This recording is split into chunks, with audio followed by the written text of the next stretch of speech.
ओम नमो भगवते वासुदेवाय। ओम श्री परमात्मने नमः।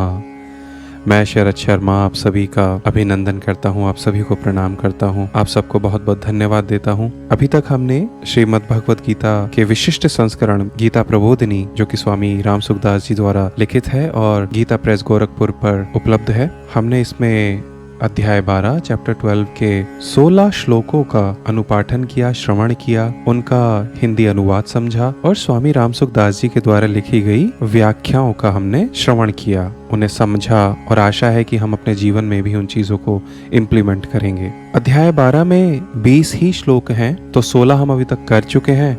आइए 17 से आरंभ करते हैं आज का ये एपिसोड। तो यहाँ भी भगवान श्री कृष्ण महात्मा अर्जुन से कहते हैं कि यो न हृष्यति न द्वेष्टि न शोचति न कांक्षति शुभाशुभ परित्यागी भक्तिमान्यः स मे प्रियः।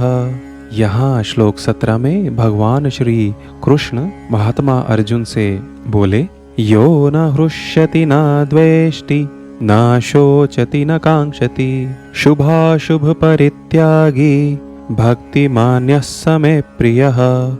अर्थात श्री भगवान महात्मा अर्जुन से कहते हैं कि जो न कभी हर्षित होता है, न द्वेष करता है, न शोक ही करता है, न कामना करता है, और जो शुभ अशुभ कर्मों से ऊंचा उठा हुआ है, राग द्वेष रहित है, ऊंचा उठा हुआ है, वह भक्तिमान मनुष्य मुझे प्रिय है।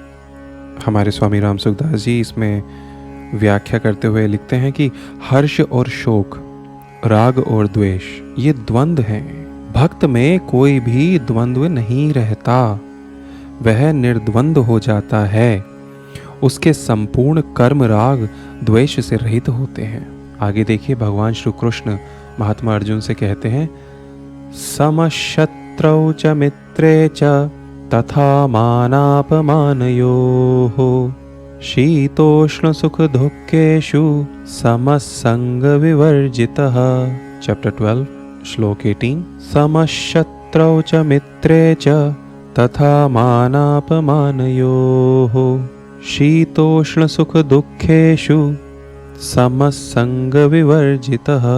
गीता प्रबोधिनी के संस्करण में, विशिष्ट संस्करण में श्लोक 19 श्लोक 18 के तुरंत बाद दिया हुआ है, जो कि कुछ इस प्रकार है कि भगवान श्री कृष्ण ने महात्मा अर्जुन से बोला, तुल्य निंदास्तुतिर्मौनी संतुष्टो येन केनचित् अनिकेतस्थिरमतिर् भक्तिमान में प्रियो नरः।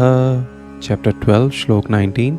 तुल्य निंदास्तुतिर्मौनी संतुष्टो येन केनचित् अनिकेतस्थिरमतिर् भक्तिमान में प्रियो नरः।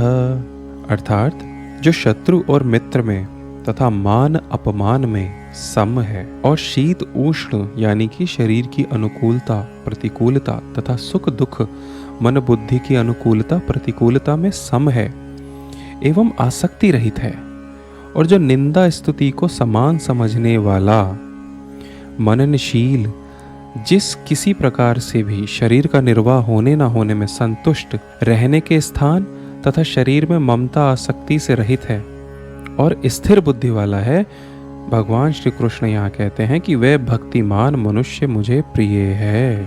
स्वामी राम सुखदास जी अपनी इस व्याख्या में लिखते हैं कि इन दो श्लोकों में भगवान ने वे ही स्थल दिए हैं जहाँ समता होने में कठिनता आती है। यदि इनमें समता हो जाए तो अन्य जगह समता होने में कठिनता नहीं प्रतीत होगी, अपने पर कोई असर ना पड़ना ही समता है। यद्यपि भक्त की दृष्टि में भगवान के सिवाय दूसरी सत्ता होती ही नहीं है, नारायण हरि। तथापि दूसरे लोगों की दृष्टि में वह शत्रु और मित्र में संभाव वाला दिखता है। शत्रुता मित्रता का ज्ञान होने पर भी वह सम रहता है। भक्त सब प्रकार की अनुकूलता प्रतिकूलता में सम रहता है। देखिए, स्वामी जी यहाँ पे बड़ी उल्लेखनीय बात लिखते हैं, भक्त सब प्रकार की अनुकूलता प्रतिकूलता में सम रहता है। उसका ना तो अनुकूल में कोई राग रहता है और ना प्रतिकूलता में कोई द्वेष रहता है। आगे इस अध्याय 12 भक्ति योग का श्लोक 20 है ये। इसी के साथ ये अध्याय पूर्ण होता है। भगवान कहते हैं कि ये तु धर्म्यामृतमिदं यथोक्तं पर्युपासते श्रद्धाना मत्परमा भक्तास्तेतीव मे प्रियाः। चैप्टर 12 भक्ति योगा श्लोक 20। भगवान श्री कृष्ण महात्मा अर्जुन से कहते हैं ये तु धर्म्यामृतमिदं यथोक्तं पर्युपासते श्रद्धाना मत्परमा भक्तास्तेतीव मे प्रियाः। अर्थात परंतु जो मुझ में श्रद्धा रखने वाले और मेरे परायण हुए भक्त इस धर्ममय अमृत का जैसा कहा है वैसा ही भली भांति सेवन करते हैं, वे मुझे अत्यंत प्रिय हैं। श्री भगवान कृष्ण महात्मा अर्जुन से बोलते हैं कि परंतु जो मुझ में श्रद्धा रखने वाले और मेरे परायण हुए भक्त इस धर्म में अमृत का जैसा कहा है वैसा ही भली भांति सेवन करते हैं, वे मुझे अत्यंत प्रिय हैं।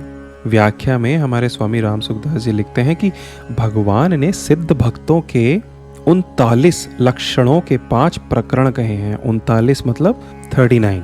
उसमें वो बताते हैं कि इनके 5 प्रकरण कहे हैं। 13वें 14वें श्लोकों का पहला प्रकरण, 15वें श्लोक का दूसरा प्रकरण, 16वें श्लोक का तीसरा प्रकरण, 17वें श्लोक का चौथा प्रकरण और 18वें 19वें श्लोकों का 5वां प्रकरण।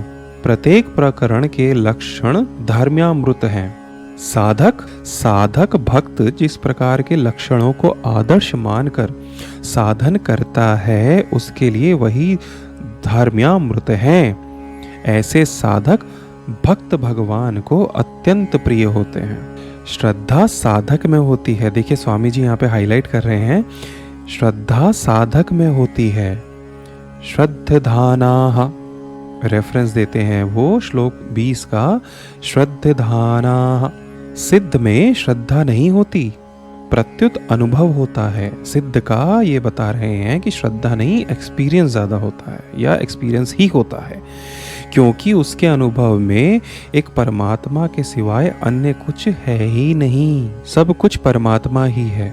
फिर वह श्रद्धा का क्या करे? साधक की दृष्टि में दूसरी सत्ता रहती है, इसलिए वह श्रद्धा पूर्वक उपासना करता है। दूसरी सत्ता की मान्यता रहते हुए भी साधक भगवान के परायण रहता है और भगवान के सिवाय दूसरा कोई उसका प्रेमास्पद नहीं होता, इसलिए वह भगवान को अत्यंत प्रिय होता है। तो इसी के साथ देखिए हमारे पूरे 20 श्लोक अध्याय 12 भक्ति योग के पूर्ण होते हैं। और जिन्हें पता है उनके लिए तो बहुत ही सुंदर बात है।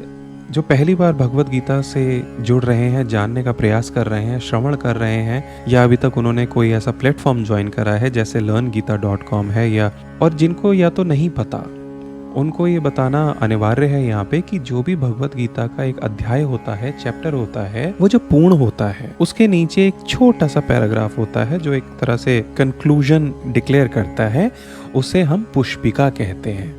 और वो पुष्पिका में क्या विशेष होता है आइए आपको बताते हैं। अध्याय के 20 श्लोक पूरे हो गए अध्याय 12 के, तो एक पुष्पिका है इसके श्लोक 20 के आगे जिसमें लिखा है कि ओम तत्सदिति श्रीमद्भगवद्गीतासु उपनिषत्सु ब्रह्म विद्यायां योगशास्त्रे श्री कृष्णार्जुन संवादे भक्ति योगो नाम 12वाध्यायः। ओम श्री कृष्णार्पणमस्तु। तो ये जो विशेष कंक्लूजन पार्ट होता है ये हर अध्याय के अंत में होता है और ये ऐसा ही इसका लगभग स्ट्रक्चर जो फॉर्मेट है इट रिमेन्स ऑलमोस्ट सिमिलर, बस यहाँ पे अध्याय का नाम बदलता है और अध्याय का कौन सा अध्याय है ये बदलता है। जैसे इस पुष्पिका में this belongs to chapter 12 which is Bhakti yoga.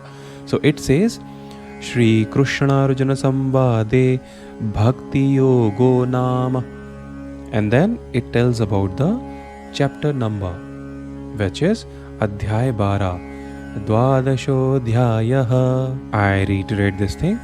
This is called as Pushpika और इसको हम ऐसे पढ़ते हैं, ऐसा गायन करते हैं। याद है ना भगवत गीता गायन है, भगवान श्री कृष्ण की अमृत वाणी है तो इसका गायन किया जाता है। ॐ तत्सदिति श्रीमद्भगवद्गीतासु उपनिषत्सु ब्रह्मविद्यायां योगशास्त्रे श्रीकृष्णार्जुनसंवादे भक्तियोगो नाम द्वादशोऽध्यायः। ओम श्री कृष्णार्पणमस्तु। आप सभी का बहुत बहुत धन्यवाद कि आप इन 9 एपिसोड्स के थ्रू इस पॉडकास्ट के साथ जुड़े रहे हैं, श्रवण किया है आपने। मैं एक बार फिर से बताना चाहूँगा कि इस सेक्शन में हमने अध्याय 12 भक्ति योग के 20 श्लोक पूरे किए। भगवान की असीम कृपा से हमने उनका श्रवण किया, संस्कृत में अनुपाठन किया, तदुपरांत हमने उनका हिंदी का अनुवाद जाना और उसके बाद हमने स्वामी राम सुखदास जी की अत्यंत सुंदर और सरल व्याख्या का भी अनुपाठन किया और श्रवण किया। ऐसी आशा है कि आप भी श्रीमद् भगवद गीता को अपने जीवन में उतारने की कोशिश करेंगे, श्रीमद् भगवद गीता के अनुपाठन का प्रयास करेंगे। संस्कृत बहुत ही सुंदर भाषा है, देखिए दिव्य भाषा है एकदम। This is such a divine language. तो मैं आप सभी से आग्रह करता हूँ, I really request everyone here whoever is listening to this podcast और watching this audio over YouTube, एक सरल से सरल भगवद गीता का जो भी आपको टीका मिलता है। इस पूरे पॉडकास्ट में जो हमने रेफरेंस लिया है वो लिया है हमारे भारत के जाने माने हुए महान संत स्वामी श्री राम सुखदास जी का अपना लिखा हुआ विशिष्ट संस्करण गीता प्रबोधनी। बहुत ही सुंदर सरल हिंदी में स्वामी जी ने अपने पाठकों को, अनुयायियों को, भगवान कृष्ण के भक्तों को ये भगवान की अमृत वाणी पहुंचाने का प्रयास किया है। तो आइए हम इसी तरह भगवान से जुड़े रहें, भगवान की भक्ति में तल्लीन रहें, भगवान का भजन करें, जप करें, स्मरण करें। चैप्टर 12 जैसा कि मैंने आरंभ में भी बताया था, भक्ति देने वाला कहा गया है। तो देखिए भगवान ने, जैसे कि स्वामी जी इसमें कहते हैं, लिखते हैं, भगवान की अमृतवाणी का अनुवाद करते हैं, उसमें भक्ति रस सबसे बड़ा रस बताया गया है, सबसे सुंदर। जिसको भगवान से प्रेम हो गया उसके लिए किसी भी तरह के कर्म कांड की आवश्यकता तो है, लेकिन जो भक्ति रस है उसका कोई कंपैरिजन नहीं है। भक्ति करते रहिए इस माध्यम से या किसी भी माध्यम से, आपको जहाँ भगवान का स्मरण हो, भजन हो, जाप हो, उसे फॉलो करते रहिए, सबको भगवान के बारे में बताइए। आइए इसी के साथ इस एपिसोड 9 को, जो कि चैप्टर 12 के पूरे 20 श्लोक आज हमने पूरे करे हैं, उसको विराम देते हैं। योगेशं सच्चिदानंदं वासुदेवं व्रजप्रियं धर्म संस्थापकं वीरं कृष्णं वन्दे जगद्गुरुं, कृष्णं वन्दे जगद्गुरुं, कृष्णं वन्दे जगद्गुरुं। जय जय जगन्नाथ, जय श्री कृष्ण, जय श्री राधे रानी, जय श्री वृंदावन धाम। नारायण हरि, नारायण हरि, नारायण हरि।